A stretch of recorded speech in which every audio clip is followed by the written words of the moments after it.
Students, let's start with question number 5, which is very important question from exam point of view. बहुत ही प्यारा सा question है, ये पढ़ने में बहुत मजा आता है. Let's start discussing this question. Uday is an entrepreneur and has recently set up production unit of cotton shirt. एक बिजनेसमैन है, एंटरप्रेन्योर है, उसका नाम है उदय एंड उसने रिसेंटली एक प्रोडक्शन यूनिट एस्टैब्लिश किया है जहां पे he is planning to produce with the cotton shirts. He currently sells 1 lakh shirts in a year at ₹500 each. Uday फिलहाल 1 लाख शर्ट्स के यूनिट्स बेचता है पूरे साल में, जिसके प्राइस उसने डिसाइड किया हुआ है ₹500 पर shirt. His variable cost to produce the shirt is ₹300 each, and he has ₹1 crores 20 lakhs as fixed cost. So variable cost is available in per unit form, and fixed cost is given in total, which is 1 crores 20 lakhs. His sales to assets ratio का मतलब होता है sales upon assets, और sales upon asset का ही meaning होता है your asset turnover. Here assets को underline करके लिख देते हैं total assets. So whenever name of asset is not given, they are total asset. His sales to assets ratio is 4 times, and 30% of his assets are financed by 10% debt, with the balance being financed by equity shares of 100 each. So this is the information regarding his capital structure. समझ लो क्या information दिया है. उसका sales to assets turnover 4 times है. उसके जितने भी assets है, जितना भी टोटल एसेट्स पे पैसा लगा हुआ है, मतलब this is the information for total capital employed. उस कैपिटल एम्प्लॉयड में से 30% कैपिटल जो है वो रेज किया है बाय यूजिंग 10% डेट, मतलब आउटसाइडर का फंड, बोरोड फंड जिसे बोला जाता है. It simply means that the balance, sir balance कितना बचा? 70%. सर कैसे कर लेते आप? 30% अगर बोरोड फंड है तो बैलेंस कितना बचेगा 100% में से? 70%. That is being financed by equity shares of 100 each. The tax rate applicable is 40%. यहां तक उसकी जिंदगी जो थी बहुत ही आराम से चल रही थी, बहुत ही स्मूथली चल रही थी. अकेला एंटरप्रेनर था, अकेला डिस्कस कर रहा था बिजनेस, अकेला कंडक्ट कर रहा था बिजनेस, डिसीजंस खुद के थे. So till now what we discuss, he used to produce total 1 lakh shares per annum. He used to sell them at 500 each at variable cost at ₹300 each, और 1 crore 20 lakhs का उसका होता था fix cost. अब कुछ normal चलता था. उसके लाइफ में आ गया ट्विस्ट. सावधान रहे, सतर्क रहे. देखो क्या आया. His newly appointed finance manager Urvashi, सत्यानाश, newly appointed financial manager Urvashi feels that, now what she feels, that is more important. So his newly appointed finance manager Urvashi feels that Uday is doing it all wrong. This actually happens in practical life. When she entered in his business as an financial manager, तभी उसको लगा कि अभी तक उदय ने जितना भी business किया, जो भी चीजें की, सब कुछ रॉन्ग है. She feels that. What she feels? That is more important. That by reducing the price of shares to ₹450 per share. At what price Uday used to sell the share? 500 per share. Now what Urvashi is suggesting कि उसको shirts जो है वो कितने में बेचना चाहिए? 450. She could increase her sales volume of shirts by 30%. Now try to understand what Urvashi is suggesting.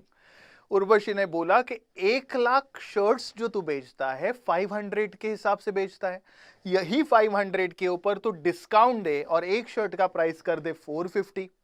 अगर तू सेलिंग प्राइस रिड्यूस करेगा तो क्वांटिटी जो है, कस्टमर्स खरीदने वाले बढ़ जाएंगे, और उस केस में तेरा सेलिंग का आउटपुट 30% से बढ़ेगा. मींस तू फ्यूचर में 1,30,000 शेयर्स बेच सकता है according to Urvashi. Now fixed cost would remain constant. बताने की जरूरत ही नहीं है. Whatever is the quantity, fixed cost का फीचर ही यही है कि फिक्स्ड कॉस्ट हमेशा कैसे रहेगा? Constant. And variable cost would remain unchanged, मतलब जो भी वेरिएबल कॉस्ट था वो उतना ही रहेगा. हर sales to asset ratio would be 4.68 times. Previously जो था अपने उदय का एसेट टर्नओवर रेशियो वो था 4 टाइम्स. ना उर्वशी इज सेइंग अगर उसके इंस्ट्रक्शंस फॉलो करते हो तो एसेट टर्नओवर रेशियो हो जाएगा 4.68 times. Furthermore, she could increase her debt to asset ratio to 50% with the balance in shares.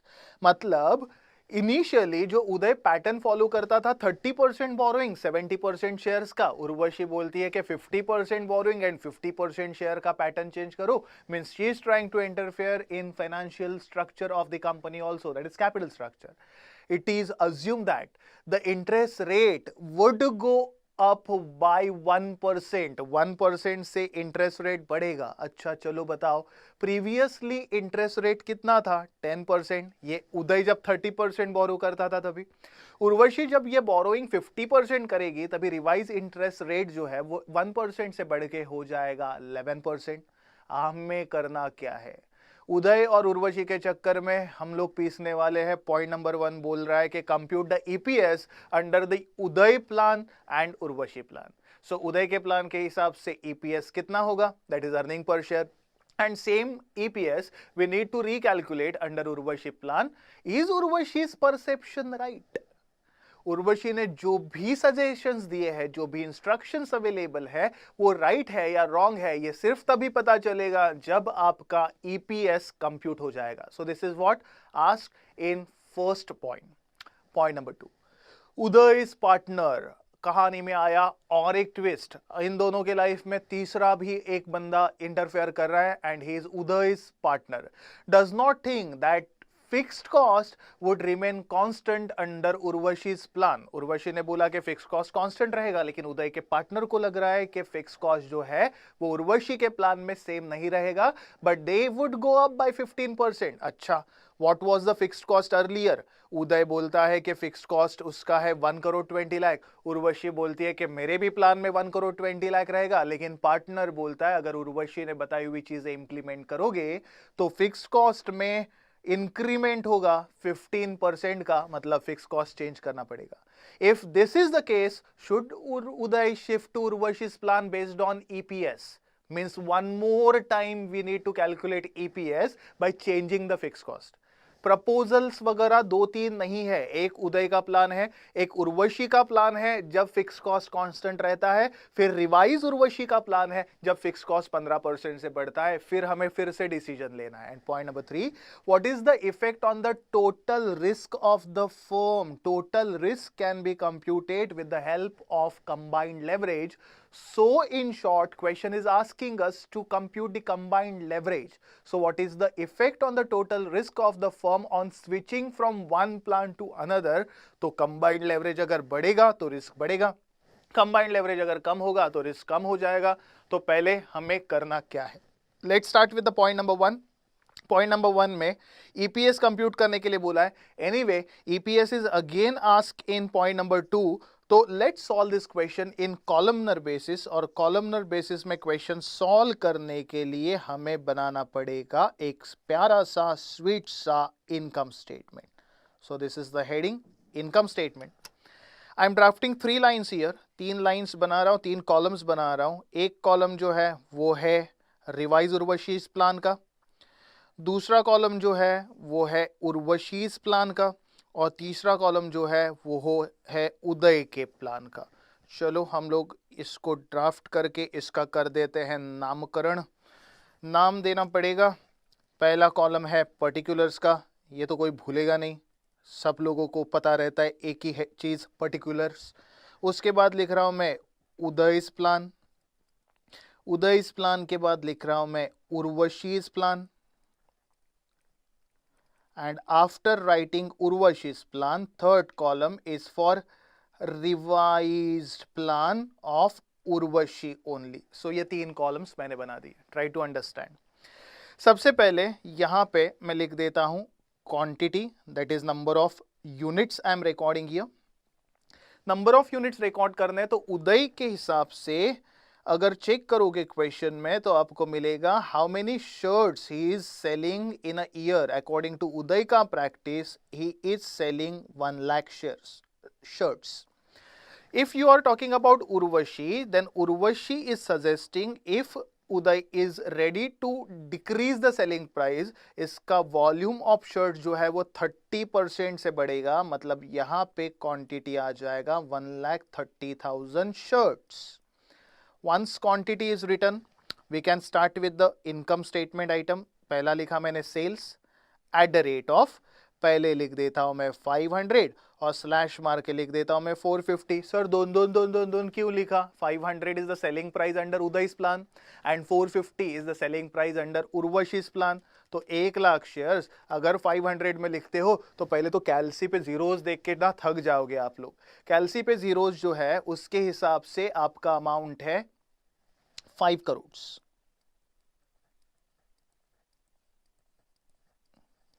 और अगर सेकेंड प्लान में कैलकुलेशन करोगे तो 450 के हिसाब से मल्टीप्लाई करोगे, हो जाएगा 5 crore 85 lakhs। These are the total sales under Urvashi's plan, actual and revise. बच्चों what is the difference between actual and revise plan? दोनों में सब कुछ सेम रहेगा, सिर्फ रिवाइज प्लान में फिक्स्ड कॉस्ट बढ़ाना है। फिर सेल्स में से आप लोग माइनस करना variable cost which is constant under both the plans and variable cost is 300 rupees। Anyway, per unit variable cost never changes, total variable cost always changes. So 1 lakh into 300 is 3 crores.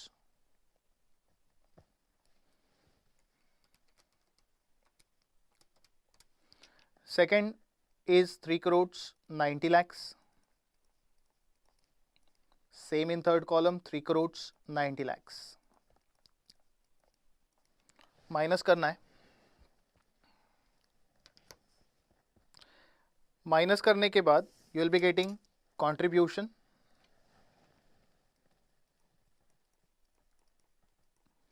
contribution in first case is 2 crores, contribution in second case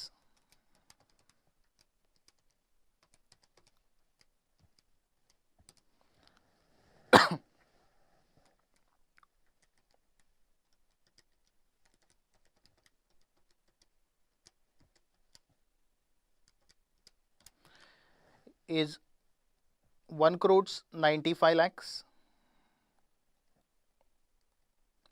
Same contribution 1 crores 95 lakhs here. इसमें से less होगा fixed cost बच्चों which generally remains constant. उदय के plan के हिसाब से fixed cost जो है वो है 1 crores 20 lakhs।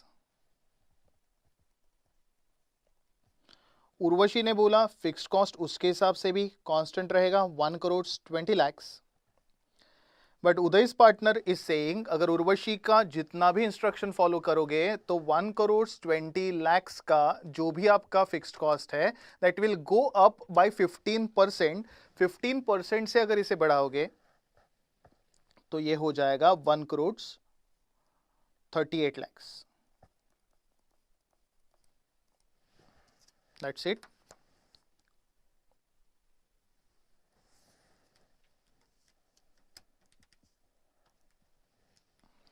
माइनस करने के बाद you will be getting EBIT। EBIT in first plan 80 lakhs, second plan 75 lakhs,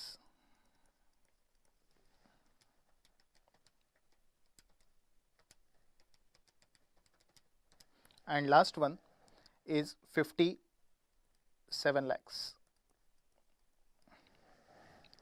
EBIT minus interest, पहले कंटेंट्स लिख लेते हैं। Interest is not readily given anywhere in the question. Interest के लिए we need to prepare one working note. Interest के बाद आपको मिलेगा EBT। EBT में से माइनस करोगे आप लोग amount of tax. Tax rate is given in the question.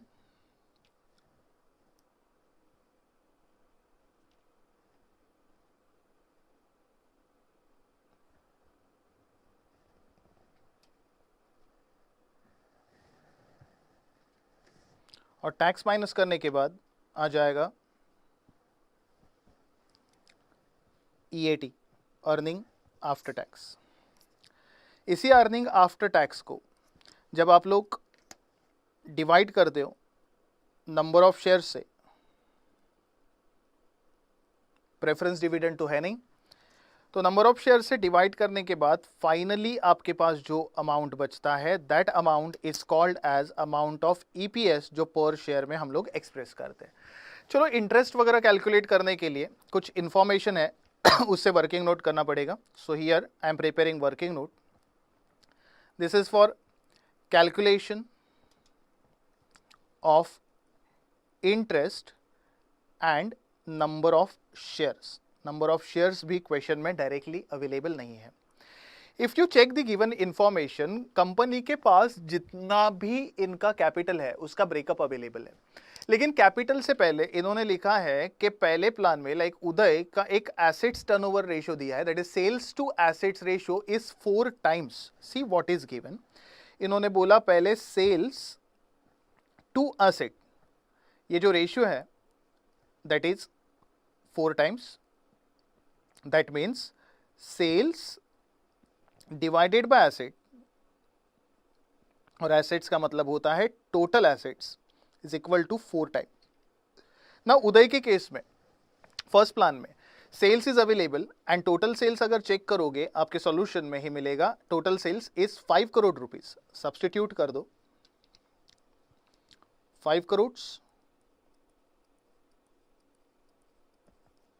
Divided by total assets is equal to 4:1. If you further solve this, total asset का वैल्यू मिल जाएगा, total asset is 1 crore 25 lakhs. Now try and understand this. Total asset में से एक pattern is given, इसमें से उदय का pattern है, उदय एक प्रोपोर्शन यूज करता था जिसमें 30% का डेट होता था और बचा हुआ जो 70% है वो इक्विटी से रेज होता था, बराबर है ना, दैट इज योर शेयर्स। अगर डेट यूज होता है तो 1 करोड़ 25 लाख इंटू 30% कंप्यूट करोगे तो आपको यहां पे मिल जाएगा 37,50,000 का फिगर, बराबर है। और यही चीज माइनस करोगे तो यहां बचेगा 87,50,000 का फिगर। सर इसके साथ करना क्या है, ये जो डेट दिख रहा है आप लोगों को, इस डेट के ऊपर इसने दिया है 10% का इंटरेस्ट, मतलब आप लोगों को डेट पे eight the rate of 10% interest charge करना पड़ेगा। तो इस केस में interest eight the rate of 10% of this particular amount, इसका अगर 10% कैलकुलेट करोगे तो इंटरेस्ट का अमाउंट हो जाएगा आप लोगों का 3,75,000। बच्चों समझ रहे हो ये क्या चल रहा है? This is what I am calculating the amount of interest. अभी ये जो बचा हुआ कैपिटल है ये 100 रुपीज के शेयर्स से इसने रेस किया है, 100 रुपीज के शेयर्स की बात चल रही है। तो अगर मुझे नंबर ऑफ शेयर्स कैलकुलेट करना है तो इस अमाउंट को जब मैं 100 से डिवाइड करूंगा तो यहाँ पे नंबर ऑफ शेयर्स मुझे मिल जाएगा। इस केस में नंबर ऑफ शेयर हो जाएगा 87,500। परफेक्टली अंडरस्टूड, पक्का। एसेट टर्नओवर रेशियो मैंने यूज किया और ये एसेट टर्नओवर रेशियो मैं किसके प्लान के लिए यूज कर रहा हूं, this is for Uday plan. अगर मैं यही चीज उर्वशी के लिए यूज करता हूं तो what information is given in Urvashi का सेक्शन। उर्वशी के सेक्शन में पहले तो चेक करना उर्वशी का सेल्स टू एसेट रेशियो कितना है। तो यहीं पे एक मैं लाइन ड्राफ्ट कर देता हूं और लिख देता हूं मैं sales divided by total asset is equal to, जरा चेक कर ले लो, यहाँ पे है आप लोगों को उर्वशी के प्लान में दिया हुआ information and it is 4.68 times, so it is 4.68 divided by 1। Substitute Urvashi का सेल्स, इसमें आपने उर्वशी का सेल्स कंप्यूट किया which is 5 crore 85 lakhs, so I am substituting that 5 crore 85 lakhs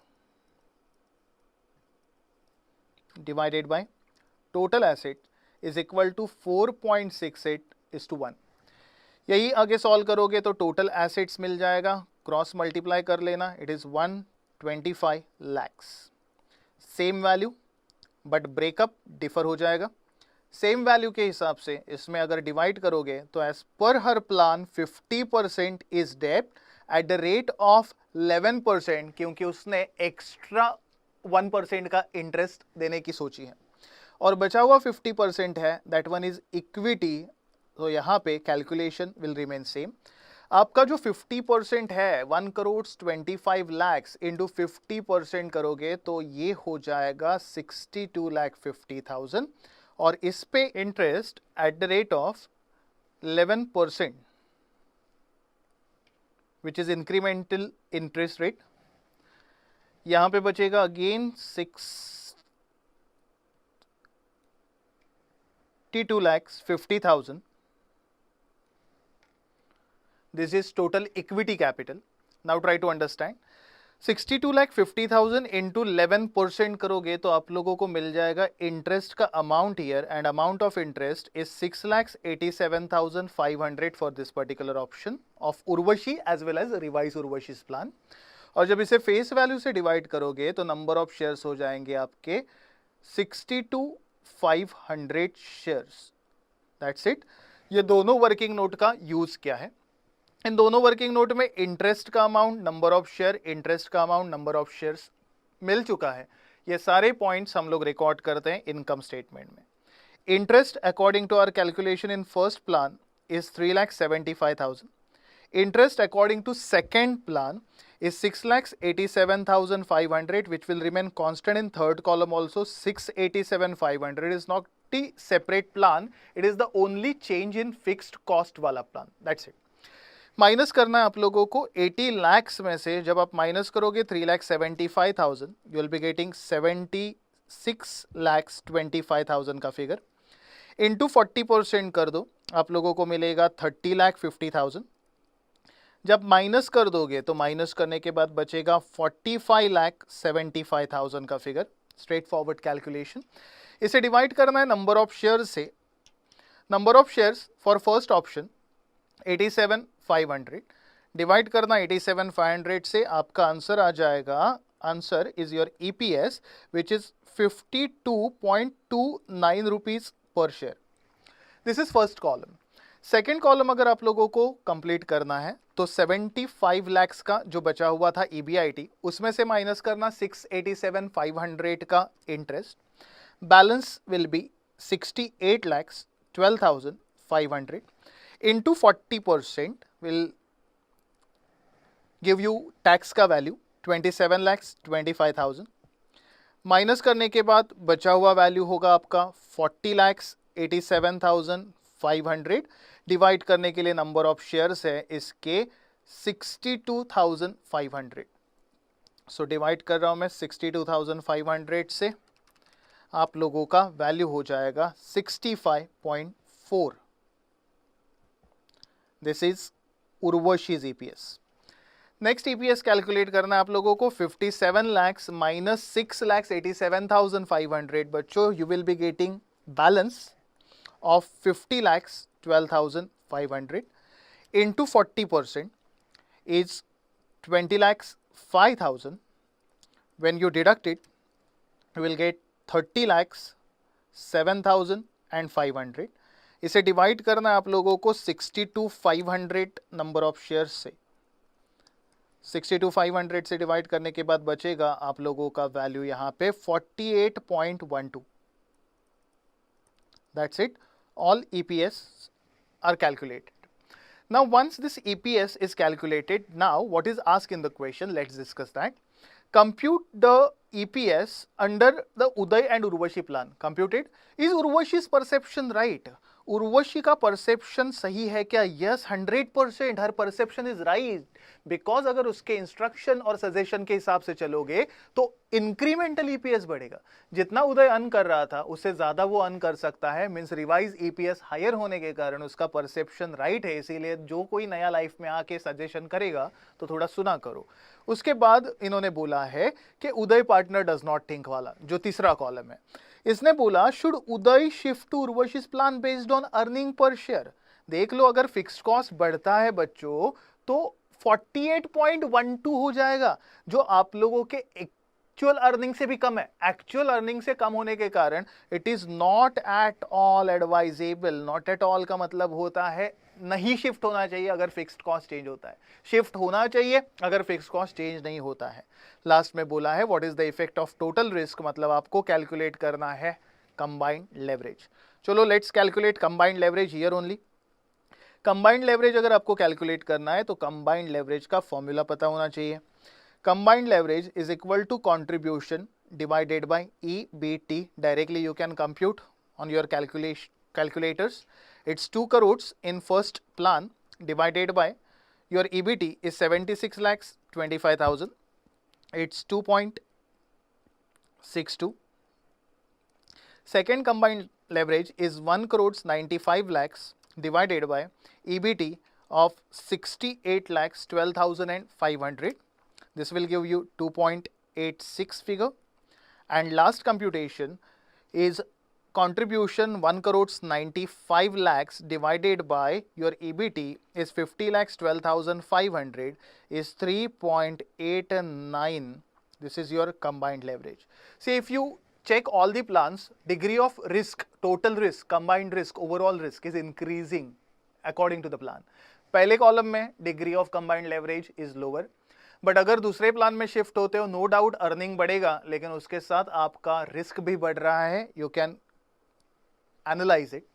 और तीसरे प्लान में तो जाना बेवकूफ़ी है, उसमें आपका अर्निंग भी कम हो रहा है, उसके साथ साथ रिस्क भी बढ़ रहा है. इसीलिए आपके सजेशन में सिर्फ उर्वशी का प्लान होना चाहिए, that too without incremental fix cost. ये सारे कमेंट्स आपको लास्ट में पैराग्राफ वाइज या पॉइंट वाइज लिखने कंपलसरी होता है. Hope you have understood this question perfectly. Revise this question before examination once again. This question is very important and covers almost all the concepts. Hope you have understood it perfectly. Thank you very much.